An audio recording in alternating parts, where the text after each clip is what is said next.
ঢালিউডের king Shakib Khan যেভাবে রূপালী পর্দায় রাজত্ব করেন, তেমনি এবার তিনি পা রাখতে চলেছেন বাংলাদেশ প্রিমিয়ার লিগের মাঠে।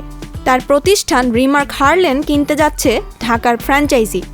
বলিউডের বাদশা শাহরুখ খানের আইপিএলের কলকাতা নাইট রাইডার্স আর ঢালিউডের শাকিব খানের ঢাকার দল, এই তুলনা যেন মনের মধ্যে নতুন উচ্ছ্বাসে জন্ম দিল ভক্তদের।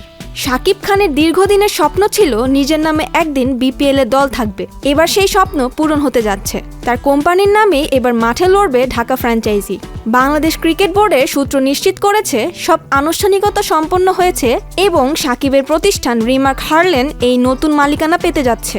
বিপিএল নিয়ে শাকিব খানের এই পদক্ষেপ তার ভক্তদের মনে নতুন আশার আলো জ্বালিয়েছে। সিনেমা আর ক্রিকেটের এই মেলবন্ধন যেন নতুন এক উৎসব শুরু করতে যাচ্ছে। আর শাকিব খানের এই নতুন যাত্রা কেবল তার ব্যবসায়িক উন্নতির নয়, বরং তার ভক্তদের জন্য এক নতুন আনন্দের বার্তা। সেপ্টেম্বরে যখন প্লেয়ার্স ড্রাফট অনুষ্ঠিত হবে, তখন নতুন নামের সঙ্গে নতুন জার্সিতে শাকিব খানের দল কেমন হবে তা নিয়ে উচ্ছ্বাসের সীমা নেই ভক্তদের।